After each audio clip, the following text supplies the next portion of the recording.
Ayan na, para sa bayan. Kamusta Ronald? Kamusta universe? Kamusta, Richard? No? Ang dami Kamusta mo para biyahe, ah. ang dami, ang tagal natin din Jakarta, Taipei, I no? know.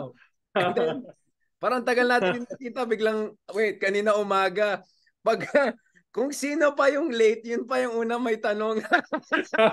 Panel din. Talaga sabi ko si Ronald Llamas talaga the best talaga yan. Alam mo Oh, yung mga sa kaya, classroom, yung late sa class tapos tanong ka agad sa class. kaya, yung, kaya yung ginagawa ko sa klase. Pag late ka, no, tanong ka kaagad para hindi mahalatang late. Di ba? Kaso lalo kang nahalata kasi minsan parang, kunyari, sobrang late ka, tinanong yan kanina. Pero in fairness, yung tanong mo naman kanina doon sa mga Indian natin kasama na Commodore gano'n. Hindi naman, ikaw muna nagtanong, no? Kasi Pinoprovoke ko naalala, lang, pinoprovoke. oo ka talaga, Ronald. Kasi naalala ko noon, Yamas, nung sa Wagpo, yung first time natin nagsama doon sa Wagpo, diyan, ganyan ka naman eh. Pag upo mo, ang tagal ko nagdadaldal, no? Pag upo, biglang nagtanong.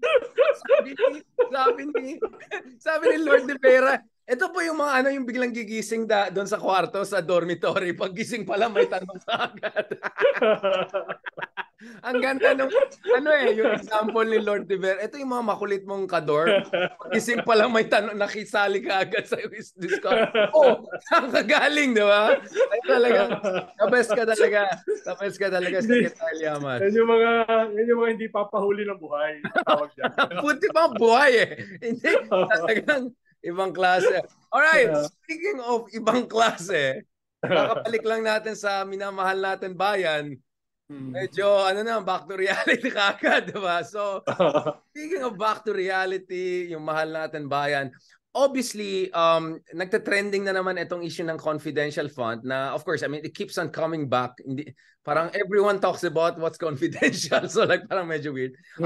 Kasi last week, dahil sa isang congresswoman na Marikina, si Kiembo, okay, I hope I got her name right. Kaya Kimbo. Kimbo, sorry. Si Yeah. Kimbo, dun sa kanyang rationalization, dun sa items, dun sa budget, etc. And then of course, just over the 24 hours nagte-trending naman because nag-release ng statement si Vice President Sara Duterte na nagpapasalamat dun sa mga sumuporta sa kanya. Tuloy, I think si Riza Hontiveros meron siyang comment na, alam mo yung kay Bea Alonso dun sa movie, parang wow, ako pa yung masama ngayon. Parang or Bakit ako? parang wait, exactly. So biglang nag-trending si Riza Hontiveros kagabi. At saka si second in command, di ba? At least constitutionally speaking. Uh, Secretary Llamas, let's talk about this. Like, you served under previous administrations. Back then, si Bina yung vice president.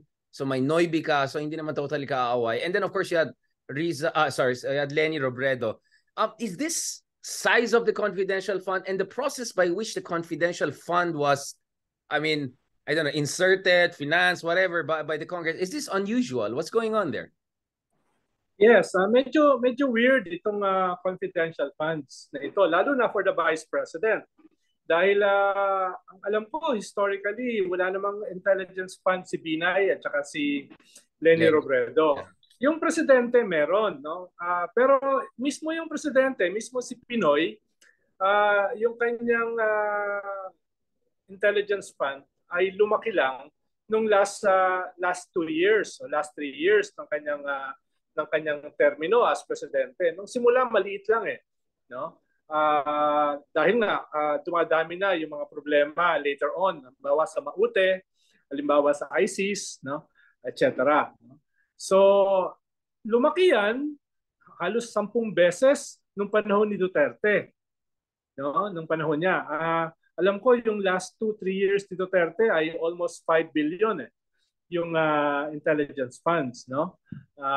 Hindi natin alam kung saan ginamit 'yon, no? Dahil may sarili naman pondo ang COVID, no? Unless ginamit sa Tokhang, no? Pero siyempre may sarili rin pondo yung Tokhang sa kapulisan at saka sa military. At So, tinaas yung budget ng PNP ng malaki-laki, di ba? oo, no? Ngayon, panahon ni Bongbong, wala namang COVID. At least nilift na yung emergency, yung COVID emergency. Ikalawa ay parang yung insurgency hindi naman kasing problematic as before, no? Mukhang wala namang maute na nag-offensive ngayon, no? At pinagmamalaki ng military at saka ng pulis na mahina na yung NPA, no? So hindi naman nag-i-increase yung budget ng Coast Guard o ng Navy. Kaya hindi ko alam kung saan mapupunta itong intelligence at saka confidential fund ng presidente. Nga Pero daw, Ronald. mas nakakapagtaka, Richard, ay itong 650 o 700 million na intelligence fund ng Vice President at Secretary of Education, no? Yun yung medyo bago, no? Ang laki, hundreds of millions, yung intelligence at saka confidential fund ng Vice President at saka Secretary of Education, no?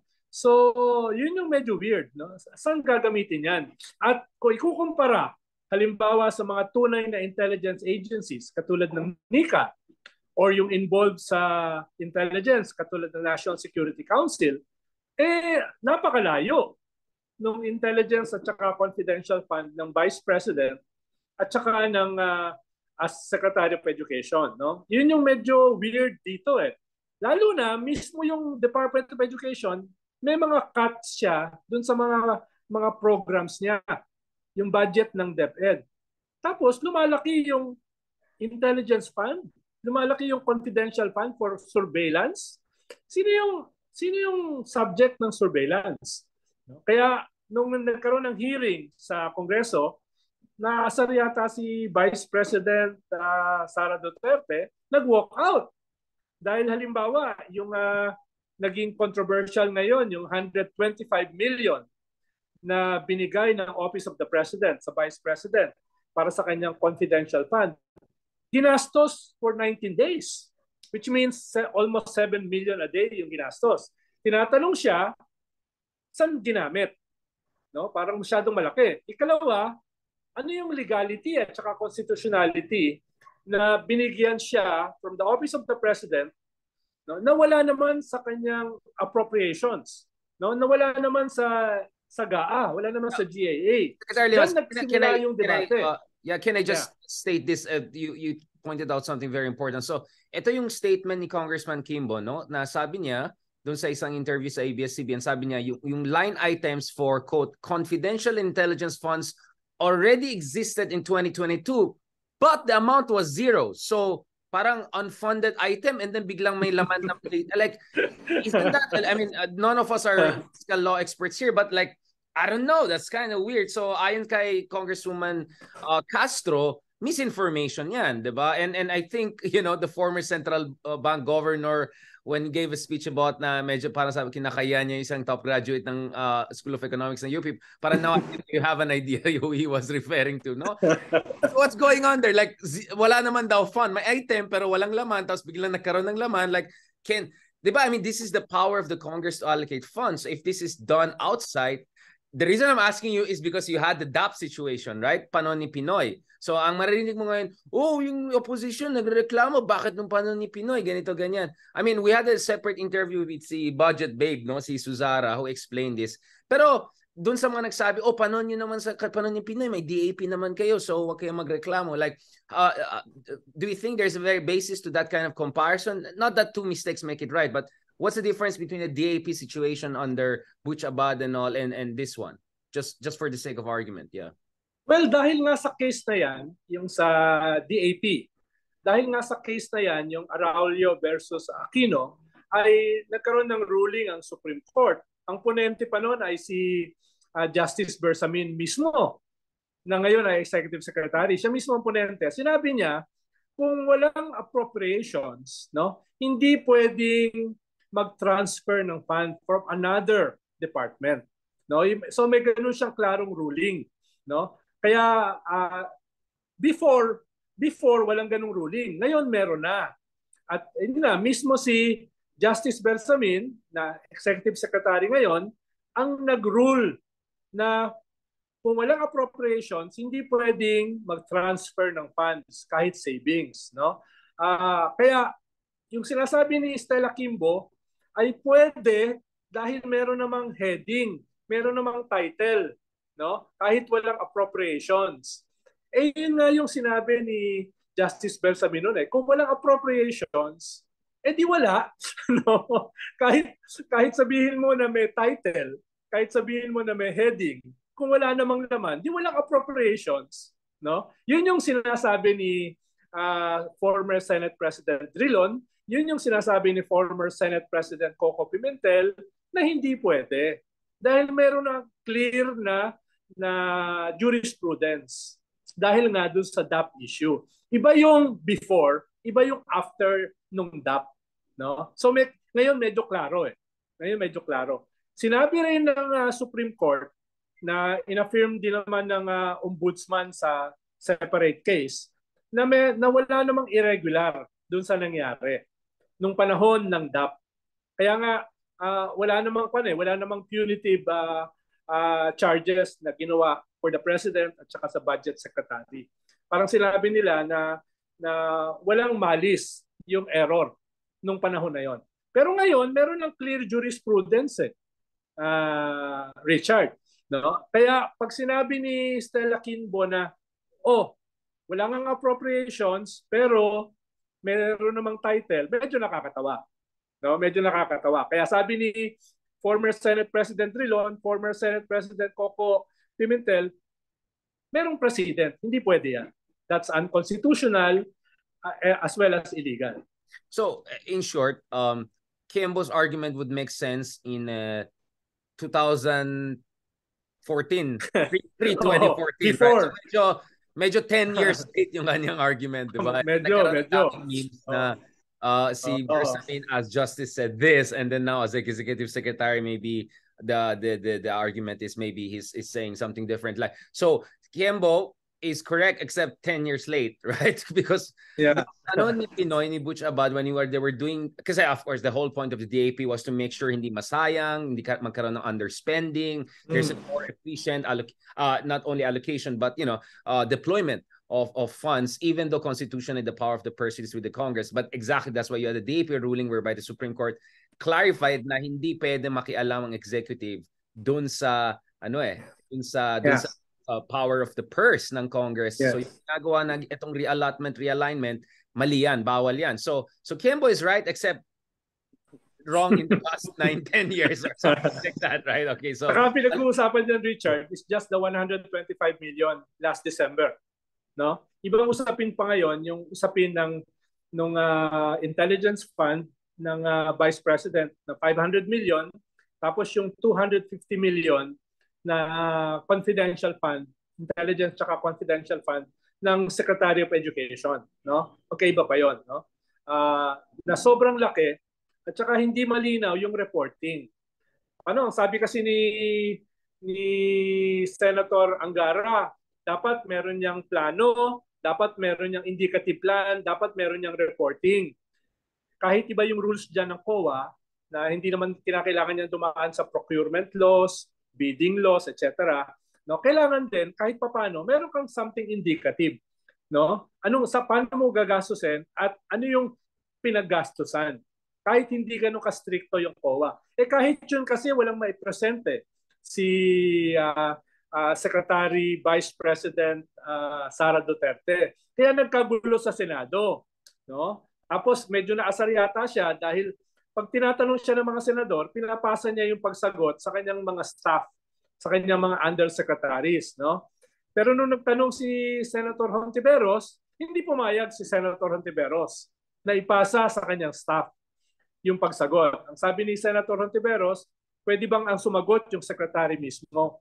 Pwede bang ang sumagot yung vice president mismo? Parang doon na asar si Vice President Sara Duterte. Kaya sinasabi niya, nagdadrama si Senator Hontiveros. Sabi naman ni Senator Hontiveros, hindi drama yan, trabaho lang. No? Trabaho talaga ng Senado na tanungin ka. No? At trabaho mo, nasagutin yung tanong. No? Hindi yan pagdadrama.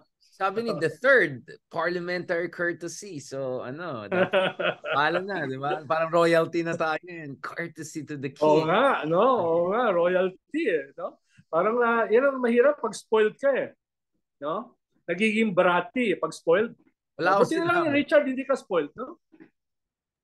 Pwede kitang debatihin. Medyo na, bumay tayo sa may pag-asa. May pag-asang iba dyan. I mean, okay, speaking of the part of education, we had this report that I saw na something like pag binigyan daw ng 100 billion pesos, so roughly 1.8 billion dollars yung Department of Education daw over the next 5 years. Well, 1 year is already gone. Maayos daw nila lahat ng problema sa education sector. I mean, what do you think about that? And not to mention, yung sinasabi nila na kailangan natin ng Intel Fund, mga ganun, kasi doon sa mga NPA, yung mga, alam mo, yung mga infiltration. Like, Ronald, you know a thing or two more than me about, itong mga left and all of that. Are they still a threat? Are they even relevant in any sense of the word? I mean, maybe I can talk about UP Diliman, my university, but in general, what anong basihan nito? Kamusta ang NPA? Kamusta ang recruitment nila sa mga universities and all? Actually, hindi ko masyadong maintindihan yung sinasabi ni Secretary Vice President Sara Duterte kung paano gagamitin yung intelligence fund at saka confidential fund, no, para i-monitor yung recruitment ng mga komunista sa mga paaralan, no? Hindi ko alam kung paano gagamitin yan dahil usually yung recruitment wala naman sa loob ng eskwelahan eh. Yung recruitment sa labas eh, no? Yung mga teach-in hindi naman sa loob ng paaralan eh, nasa labas din yun eh, no? So hindi ko alam kung paano nila gagawin yon, no? Ikalawa ay ginagawa yan ng usually ng military or police intelligence, no? Not that they are very intelligent, not that they are effective, no? Dahil kung talaga namang may problema yung bansa, eh talaga namang dadami yung mga activists, no? Pero kahit kasi yan, hindi pwedeng gawin basta-basta yan eh. Dahil wala na tayo ng anti-subversion law eh. Diba? Basta hindi ka nagdadala ng armas, hindi ka gumagamit ng terorismo, hindi ka nagpapasabog, no? To convince people about ideas, to convince people about problems of society, hindi yan illegal. Bakit yan imo-monitor ng DepEd? No, ibig sabihin baka nung panahon ng Cold War o nung panahon ng martial law, yung iniisip ni Vice President Robredo or Secretary of Education Robredo, mas mabuti siguro asikasuhin niya yung ating learning poverty. Na tayo ngayon ay isa sa worst o pinakamataas ang learning poverty. At maglagay siya ng mga key result areas. Ano ba ang target? Wala akong nakikita pang target eh, yung DepEd eh, para i-improve Ronald, yung ating education system. Sorry, Ronald, can you tell me, meron bang isang edu expert dyan? I mean, I see a lot of lawyers among her underlings, but meron bang yung PhD sa education or something like that? Nung nag-assume siya ng pagiging Secretary ng Education, 4 yung undersecretary. So, nag-appoint siya ng 4 na alam ko walang background sa education, no? Tapos dinagdagan niya ng 3. So naging 7. No? Hindi ko alam kung ilan na ngayon, no? Baka nadagdagan pa. Pero as far as I know, yung 7 na yan, wala naman talagang educator, no? I may be wrong, no? Baka ina-underestimate ko yung skill set ng Secretary of Education, no? Pero ang naririnig ko kasi sa kanya usually ay ROTC, no? Kaya yun, kaya mong gawin yun kahit hindi ka graduate ng high school, no? Kaya ang tanong ko, katulad nung tinatanong mo, ay meron ba talagang sa team ng Vice President, yung team ng Secretary of Education, meron ba talaga diyang mga educator o at least mga hasa sa policy development ng education? For now, wala ako nakikita. For now. Unless kunin ka. No? Unless kunin ka ni Vice President. Sabi ko eh. Hindi, meron na akong ibang mag-guess nyo na. Just kidding. No, I mean, again, this is not to be prejudicial or anything like that. It's just that kung ganyan kalalim ng problema mo, di ba? Kung meron kang 92%, functional literacy problem per World Bank, which is even way worse than India and Indonesia, just to give you an idea, no? Then you really need high-level experts, di ba? I mean, so we're not saying na walang edukasyon yung mga nando. What we're saying is that if ganyan kalalim ng problema, dapat kasing lalim din yung kaalaman, no? At expertise sana ng mga kinukuha nila, di ba? Halimbawa, Richard, yung Vietnam, yung learning poverty nila is 2%. No? 8%. Kaya 8%. Singaporean. Diba? But still, yeah, it's super super low. Yeah, exactly. Anyway, so kasi, kaya pataas ang investment dahil yung comparative advantage nila ang layo sa atin. 'Di ba? Kaya na iwanan na tayo ng Vietnam. Kaya kung gusto ni President Bongbong Marcos na yung kanyang alleged $80 billion na commitment do sa kanyang trips abroad ay pumasok kahit 1/3 lang, no? Ay kailangan nating i-improve yung ating comparative advantage. At pinakamahalagang elemento ng ating comparative advantage ay education dapat, no? Kaya doon dapat mag-focus si Vice President Sara Duterte, no? Hindi itong confidential at saka intelligence fund na pwede mong gamitin for a lot of other things, no? Kaya yun yung debate rito Richard, no? Yun yung debate rito. Kaya nagkakaasara, kaya napipikon si Vice President, si Secretary Sara Duterte pag tinatanong kung saan ginagamit dahil baka may tinatago, no? Sana naman wala. Sana wala. Wala naman ako sinasabi, Richard, ha? No? Baka sabihin mo may sinasabi ako. Pero bakit ka napipikon? Tapos bakit ang dami mong sinasabi, no? Tungkol dito sa issue. Tinatanong ka lang naman. Paano mo ginagastos yung 7 million sa isang araw para sa surveillance, no? Siguro kahit si James Bond hindi makakaubos ng ganung karami per day. Kahit si James Bond. Anong sabi ng audit? 400 daw yung security, ano? Like, di ba may nakita ng batalyon? What's going on there? Yung isang report nga, parang na 400. Hindi ko alam kung yun ay bodyguard niya o nagbubuo siya ng private army to invade China. No? Paano ako kasi may 400 akong security. Pwede kong lusubin yung mga islands ng China. No? Kaya parang hindi naman yun yung kanyang objective. No? 433. Ito nakalagay. So 433 security escorts in 22 base doon sa isang report. Ito. Nandito yan. So, ako, pagkain lang yan, mahal na. No? Pagkain lang yan, no? Kanina galing ako sa UST. Nagsalita ako rin sa Tiger TV ng UST, no? Along the way, tumigil ako sa Mamunluk. No? Alam mo, paborito ko yung Mamunluk Kahit Mamunluk lang papakainin mo yung 438 ba yan? 400. No, naku. Ang mahal na niyan, no? Wala pang sahod, wala pa yung mga bala ng kanilang mga barel. No? So, anong gagawin mo diyan? Anong gagawin mo, no? I mean, again, to put things into perspective, magsasalita. Bakit si ganito? So ito yung report. Base sa COA report, Commission Edit report na yan. Yung 432 people who serve allegedly as security and protection group sa ilalim ng kasalukuyan na Vice President, this represents an increase of almost 500%, 455%.